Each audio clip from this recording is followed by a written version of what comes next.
When I think about the journey of one's life, and when I've studied 52 self-made billionaires in the last 60, 70 years, what I noticed was these people failed a lot.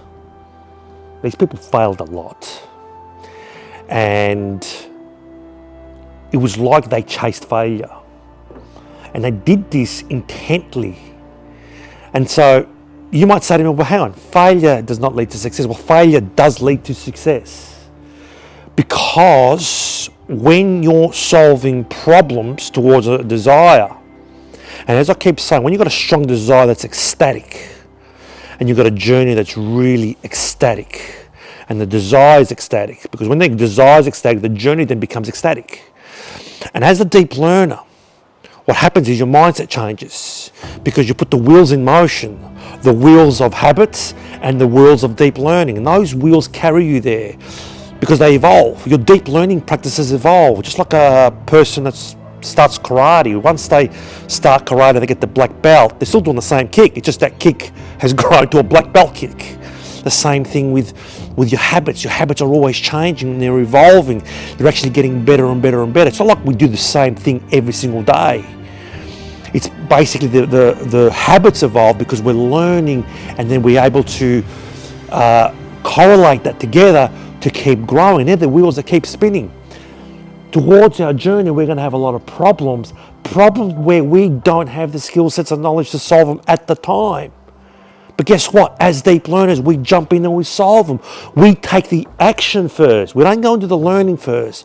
We take the action first, and when we action, we're going to fail.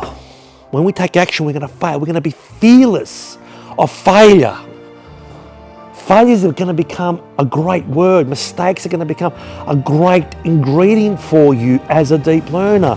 It's exactly what 52 self-made billionaires did, and I've studied them all the way through. And as I say, they failed a lot, and they just failed up. The biggest cause of people not meeting their destination, people not even getting started, people falling off and not restarting, is boredom. And I've written it here on purpose so you can see it. Boredom is the killer. Because what happens when the brain gets bored? We get bored, we start to procrastinate. And when the brain procrastinates, that's when the addictions kick in, because the brain is always looking for a dopamine hit. The brain wants some kind of excitement, and it wants that excitement now. That's just human nature. Every single brain's exactly the same. We want an instinctive dopamine hit now. And so when you're bored, what happens? Okay, I'm going. It's not like someone going to the gym. I'm going to the gym. I've got to do those reps again. When you read about successful people, when you read about them, everyone can do the practices and do the habits when they're excited. But what makes them different, what makes someone like Kobe Bryant, for me, one of the greatest deep learners of all, was that he was able to do it even when he was bored. That's the true test of a champion. They didn't allow boredom to stop them from doing what they needed to do. They kept on going. But what most people do, and someone like Kobe Bryant is in the minority, the less than 1% minority, boredom kicks in. And then we say, well, you know what? I won't do that now, I'll do that later. You know what? It's okay for me to scroll on social media for the next 2 hours. You know what? I will have that coffee with someone and lose 2 hours.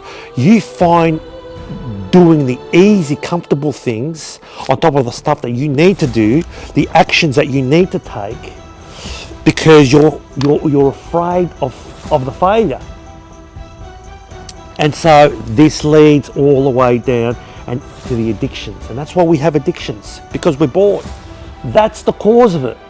Now, if this is the biggest threat, and if this is what's destroying your journey, okay, how do we solve this problem? How do we overcome this? And it's very simple. what we need to do is create the environment to create the skill sets. And what I usually do is that I make sure every single day that I reflect, because reflection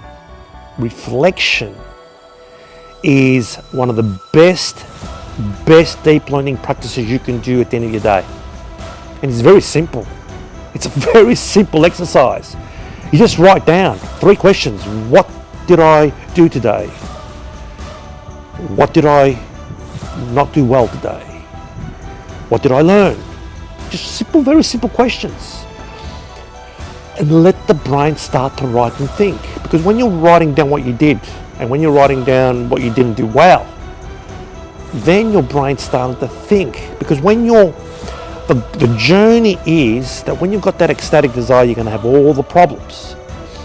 And when you've got those problems, then your subconscious side of the brain, when it's fearless, it's going to go and start solving those problems.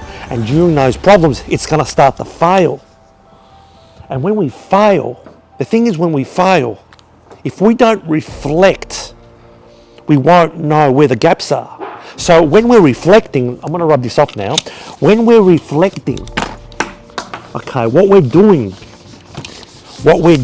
is we're recognizing the gaps. See, you can do a habit, and I call it the wheel of habits. Okay? So the habits is what's going to get you to your desire. And the second wheel is deep learning. I call it DLP. Okay, so these are always evolving.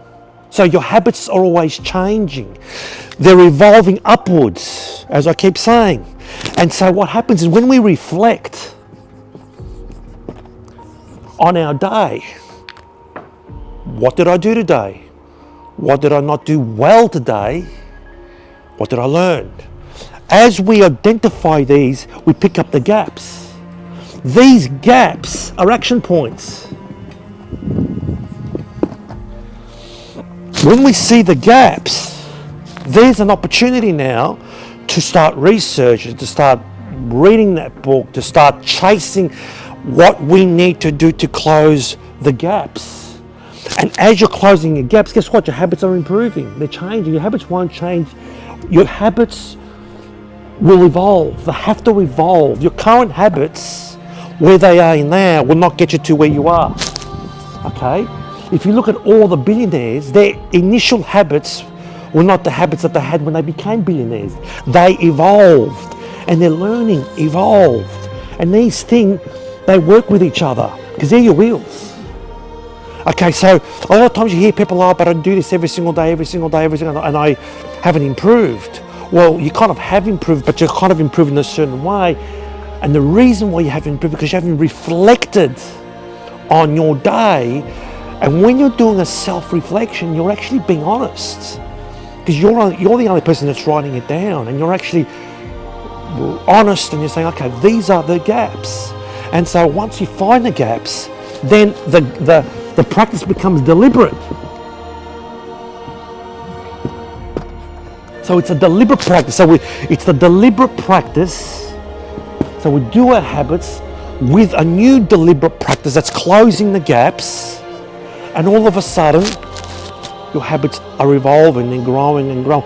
And before you know it, you've improved 1%, 1%, 1%. The whole game here is improvement. The whole game is growth. The whole game is deep learning mindset. If you remain as a surface learning mindset, this is where your world's going to be. And you know what? You can go and read 1,000 books. This is where your world's going to be. This is where your world's going to be. Because it's not the books that you read as a surface learner just to reproduce information and follow a process.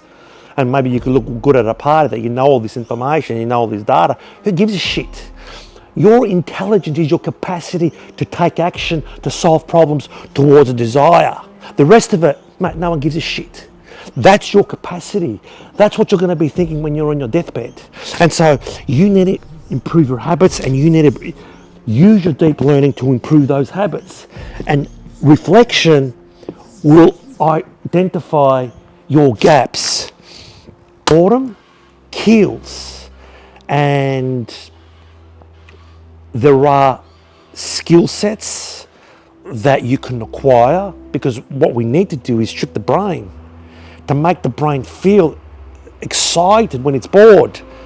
That's because imagine getting a dopamine hit when you're bored to do something like an action that will give you a long-term dopamine hit. You want a dopamine hit now, and you want a dopamine hit long-term. You don't want a dopamine hit now with a depression hit later, which is what things like addictions do. So the goal is, and my program, my new course that should be out next week or the week after, which is something that my students have helped me create, is getting that dopamine hit now when you get bored. So when you do get that moment of boredom, you get a hit where an exciting hit where all of a sudden you're actioning what you need to do instead of procrastinating and going back to those addictions, because those addictions and that procrastination will eventually, and I'm saying eventually and literally, kill you.